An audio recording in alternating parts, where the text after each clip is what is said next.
Hello mes délicieux co-créateurs, c'est Lilou ici, je suis dans le sud de la Hollande, aujourd'hui dans cet endroit magnifique appelé Meru. Vous avez probablement entendu parler de cette université dans cet endroit magique, un endroit relativement secret, n'est-ce pas? Oui, c'est la très belle forêt du parc naturel du Mijnweg ici en Hollande. Nous sommes entourés par une atmosphère naturelle magnifique et parfaite pour une vie spirituelle et la méditation. Donc nous allons parler de méditation transcendantale. La synchronicité m'a amené ici de façon surréaliste à la dernière minute.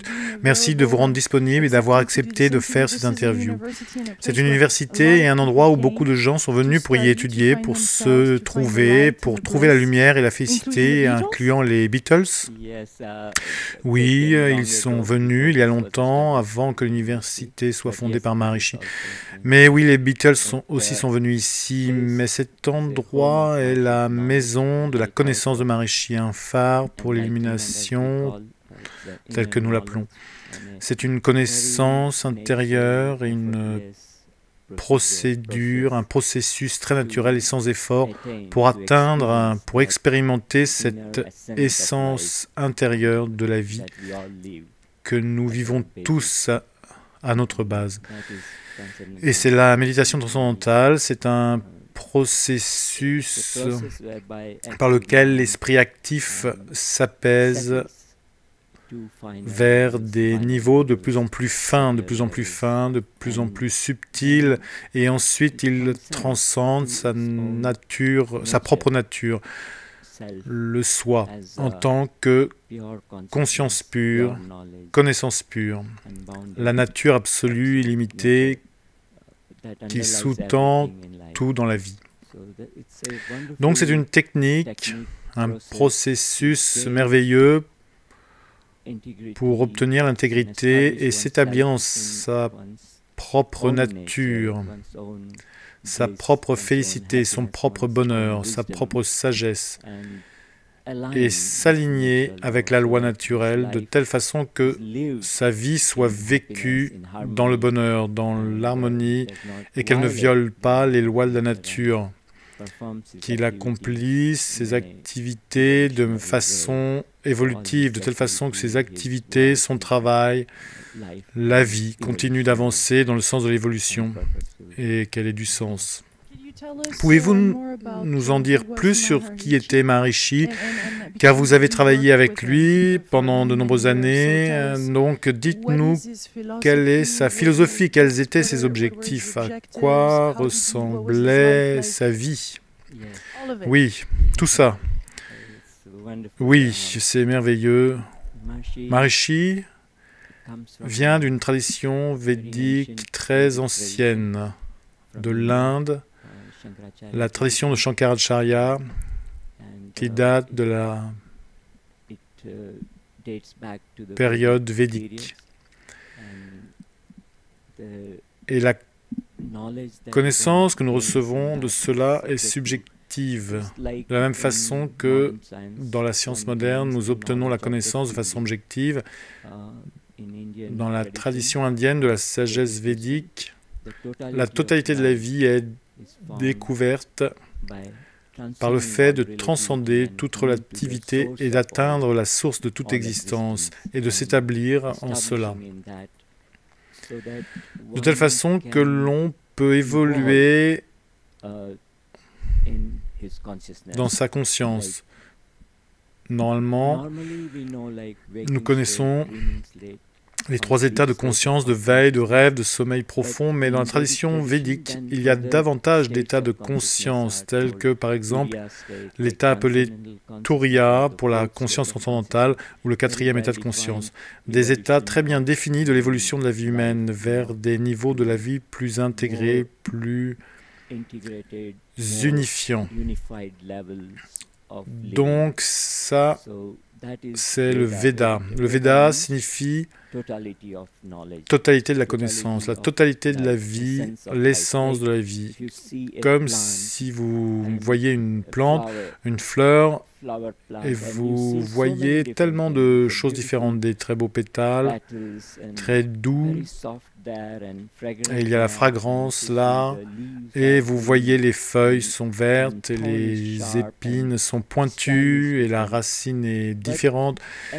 Mais alors que vous allez à des niveaux de plus en plus subtils de cette réalité, ce qui nourrit toute cette diversité de la vie, c'est cette essence de la vie, cette valeur de l'Atman, ou du soi, qui est comme cette sève incolore, qui n'a pas de couleur, pas de forme, et qui ensuite devient verte ici, et épine pointue ici, et la fragrance là, et la douceur ici.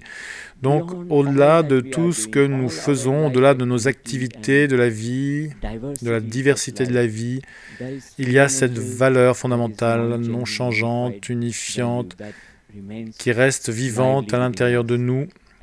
Et connaître cela, et vivre cela, et grandir en cela, cela est la sagesse védique. C'est ce que Maharishi nous a apporté du Veda, d'une façon très simple et pratique pour tout un chacun. Et ensuite, il a apporté beaucoup de valeurs de la littérature védique, et qui touche une diversité immense de domaines. Si vous regardez l'aspect connaissance, comment acquérir la connaissance, jusqu'à présent, nous l'avons acquise de façon objective, avec la science moderne. Quand nous enseignons comment étudier, nous enseignons une éducation basée sur la conscience. Qu'est-ce que cette éducation basée sur la conscience ? Vous voyez, le monde entier est comme des niveaux variés de lois naturelles à tous les niveaux de la vie, des choses les plus infiniment petites jusqu'aux mouvements et activités galactiques les plus vastes. Chaque niveau de la vie a des lois de la nature différentes, du plus grossier au plus fin, au plus fin, au plus fin. Et plus c'est fin, plus ça devient intégré. Comme par exemple, à certains stades, l'électricité et le magnétisme étaient des branches très différentes de la science. Mais ensuite, la science a évolué, et en allant des niveaux plus profonds, du temps et de l'espace, elle a découvert une loi plus fondamentale appelée champ électromagnétique qui se développe ensuite en électricité et magnétisme. De cette façon-là, c'est de cette façon que nous sommes allés jusqu'à la théorie du champ unifié. Plus nous allons à des niveaux de plus en plus fins, plus il y a de valeurs unifiantes. C'est de cette façon que nous contactons cette tranquillité intérieure, ce silence intérieur, cette transcendance intérieure telle qu'elle est connue et expérimentée. C'est le niveau unifié de la vie où l'on est comme un avec soi-même, où l'on est avec cette unité absolue en soi-même. Et de là, quand on ressort, toutes les valeurs de la vie, du grossier au plus subtil, deviennent plus intégrées. Donc naturellement, une telle personne vivra plus en accord avec la loi naturelle, et d'un autre côté, la loi naturelle soutient ses pensées et ses actions, car il nourrit ce niveau de la vie. Et de cette façon, il ne crée pas un terrain pour la souffrance, car la souffrance appartient à l'ignorance. L'ignorance dans les valeurs fragmentées de la vie.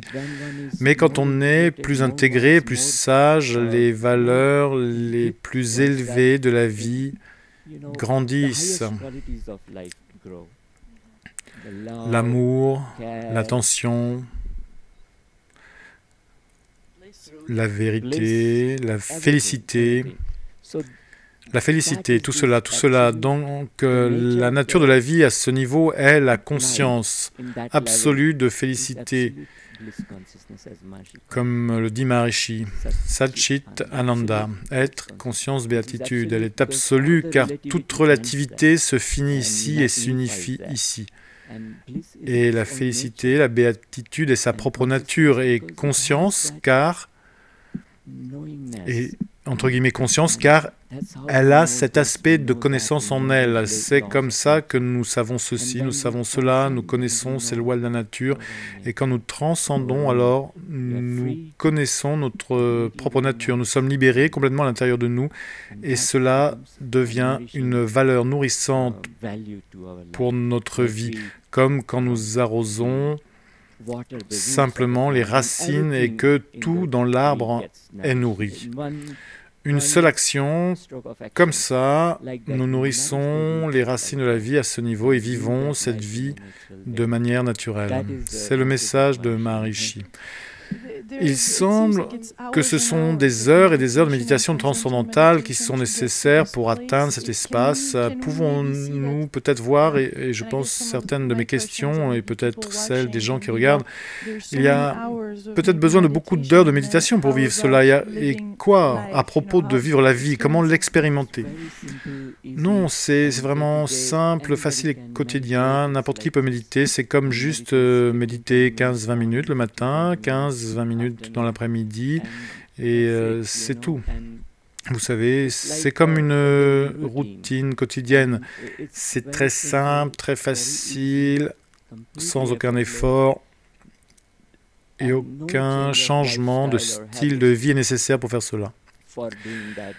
Juste le faire comme une routine quotidienne et la vie va en être nourrie et évoluer vers des niveaux plus élevés, des niveaux plus élevés de succès, des niveaux plus élevés d'intelligence, des niveaux plus élevés de sagesse, de compréhension, toutes les facettes de la vie, que ce soit la vie professionnelle, la vie de famille, votre vie personnelle, tout est nourri.